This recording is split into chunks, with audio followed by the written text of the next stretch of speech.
Hello again, Gundam Converge fans. Today we got some early ones from the same wave. It's numbers 33, 30, numbers 33, 34, and 36. So let's start in order here. So this is number 33 is Gundam Age 2 Normal Mode, and this came out 2012.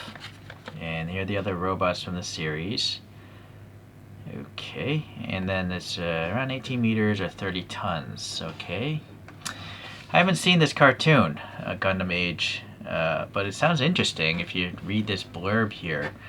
The things can evolve, and this particular one can turn into like a jet form that can fly 3 times as fast as the suit form.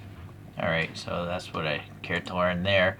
There's some cool images. It looks like a relatively modern cartoon. Maybe it's using CGI or something like that.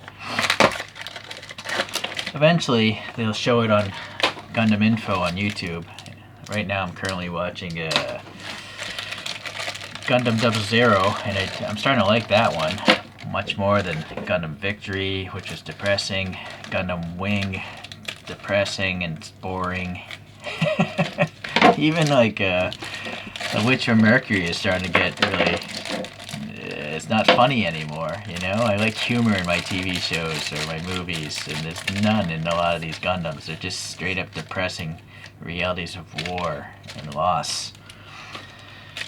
Okay, that's a whole different tangent, sorry. But it seems as though like I prefer collecting toys and talking about the robots than the actual stories that these things are based in, which seems odd, right? So these must be brittle plastic because they're backed by cardboard to prevent them from getting cracked during shipping. Yeah, that feels brittle. You'll snap that if you squeeze it too hard. Same with here, so I really wish they got away from that. I guess they're going for crisper details.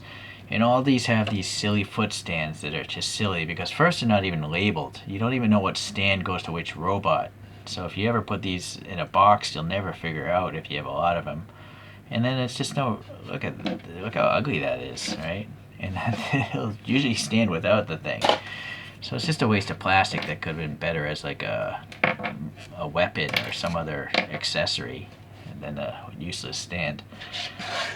Alright, well, pretty basic foot details here. This is all matte blue paint, matte white body, matte yellow, matte red. Here's nice. What is going on here?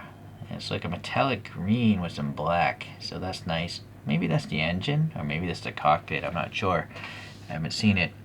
Maybe some beam saber handles. It's a pretty svelte, thin-looking mobile suit here. Reminds me of the Exia. So this is labeled right. I'll pop that on here. Something's gonna peg in there. This hand is just molded in because it's an early Converge. There's some gunmetal in the elbow though, and some peg and holes again on this side. So the head is nice. It's got translucent green eyes, and then some red and black, green. A lot of paint apps going on in this head.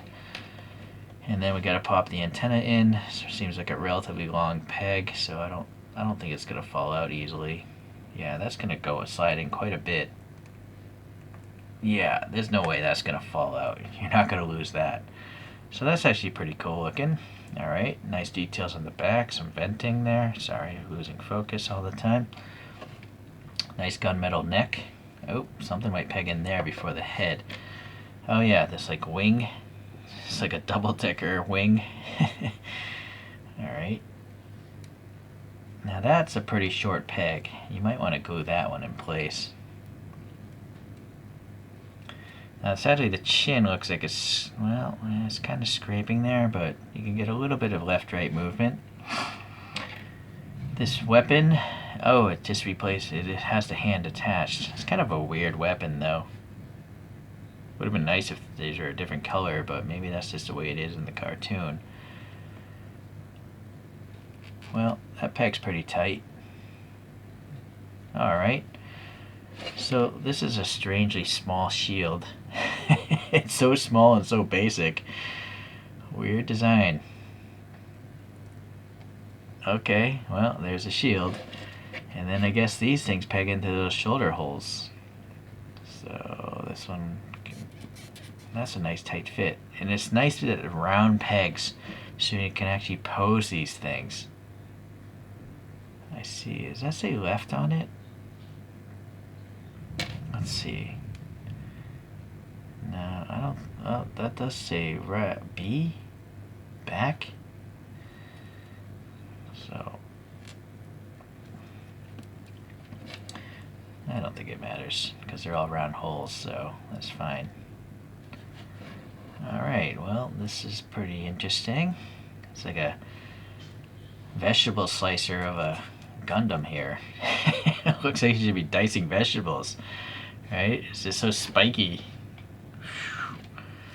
It's unique. It's very interesting. Okay. So yeah, that Phantom said the arms and legs can be swapped out to become variations as well. So now, unfortunately, with the gun weight, it tips forward, but you can use the gun as a kickstand. Or I'm going to eventually poster putty it to a round acrylic disc. Let's put that aside for now. Next up, we have Strike Gundam, number 34. And this is from Gundam Seed, which is another really depressing, no humor whatsoever series from Gundam. So I didn't like it. It was, animated well. It's just the story was really sad.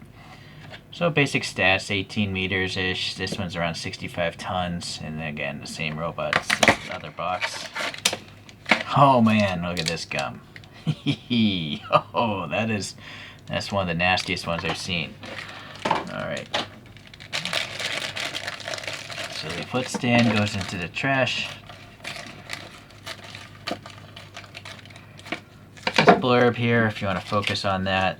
This is the most versatile of the robots from the series. It can strap on a bunch of different weapons and become different variations. Alright, let's look at some images from the same page.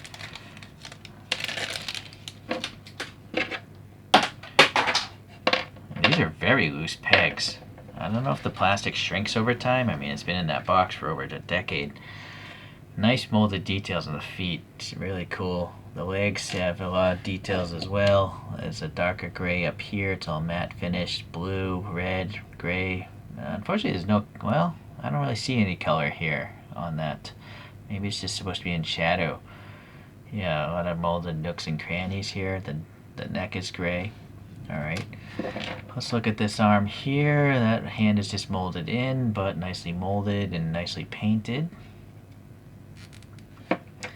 This has an oversized hand, it seems, and there's also a peg hole. So, but I think that's on the other side as well. So the shield, nicely painted and nicely detailed on the back. A lot of details there. I'm going to put the shield on this side since the other one's going to hold the weapon. And this rifle is pretty nicely done as well. It's got like an optic with a sunscreen. That's pretty good. So that weird looking handle there is going to get hidden away in the hand here. And it looks like a different gray, so that's nice from the hand.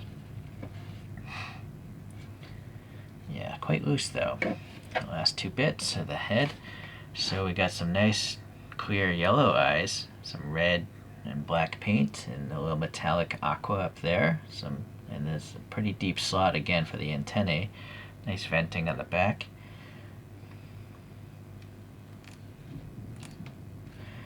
Yeah, that looks good. So let's see if we can get some head articulation. You got the chin colliding with something on the chest there, but if you get above it, you can pretty much get three pretty good angles there. Alright. Let's reset again. Alright, the last one, Full Armor Gundam, if you want to read this, is basically up-armored RX-78. And it was never shown in a cartoon, oddly. According to this, it was just shown in a book or something, Mobile Suit Variation. Alright, here's some images. It's supposed to have like the firepower of a battleship. This is like an early Gundam design, so... Alright, so same wave, same date. This one's been opened probably to take the gum out, because, you know, if you chewed those pieces of gum I showed you, you'd probably die. Alright, at least the bags aren't too excessively large. And I don't think I've ever had one of these show up broken. So, as simple as this packaging is, it actually does a good job of keeping these brittle pieces of plastic from cracking.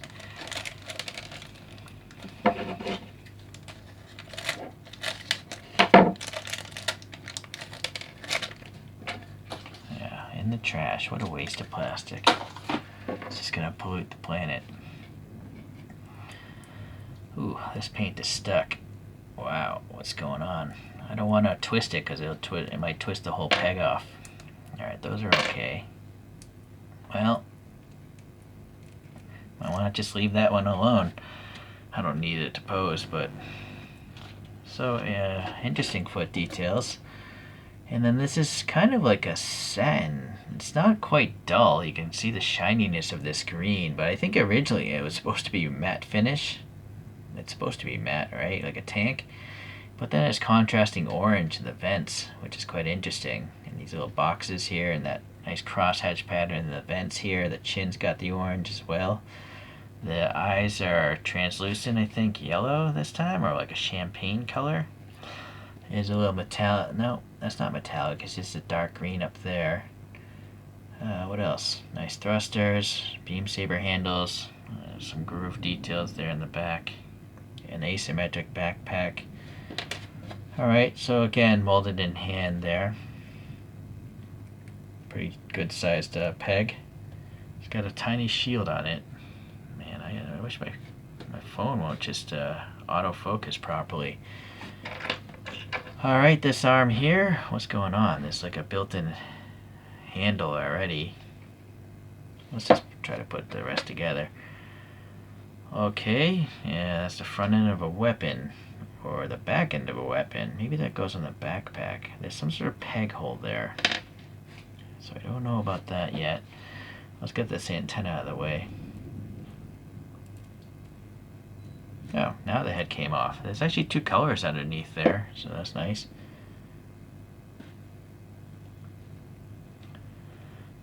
Alright. Yeah, brittle plastic, be careful. There's also a peg hole up there. So I have a suspicion this adapter thing must hold that weapon.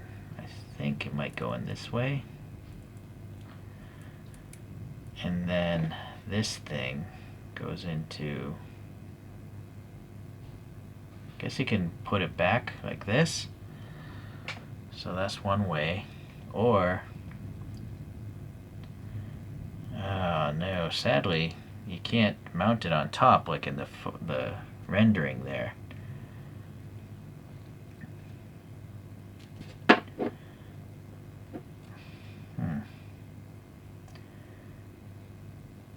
Yeah, I'm sure that's really the only way it can go. Just looking in that peg, yeah, that is an L shape, so this does belong here in this orientation. So it's like an angled cannon, I guess, hanging off the back.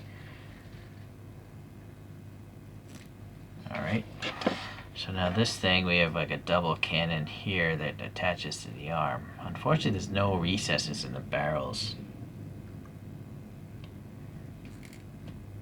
Pretty good friction fit there, though. So that's interesting how this handle kind of connects. Kind of? Not really? Alright. Interesting design on this one. Okay. So let's look at a few other ones here. So I have the Age 1 normal number 27, which is, I guess, the predecessor? They look quite different. Except for the weird, funky, canted wing thing in the back. It's quite... well, they're definitely the same family. So forearmor-wise, we got an RX-78-2. This is number 98. This is the detail up version. This is a relatively really recent Operation Jaburo release. Got a totally weird color scheme, though. And I don't really have anything related to the Strike Gundam. Not to my recollection, so I don't have the perfect strike yet, I don't think. I can't even remember. I have so many of these things now. So we're going to leave it at that today. A lot of cool paint apps, a lot of cool detailing, Nooks, crannies, panel lines, all that stuff. Alright, an interesting trio here. So minus the silly foot stands, I actually like all the details that they put on these early releases. A lot of the more modern ones, like they remove a lot of the panel lines and grooves because they're trying to dumb it down to look like a cartoon. But I actually prefer it to be all complex looking, I think. Just my opinion. Alright, well thank you for watching today. I'll see you in the next Converge video.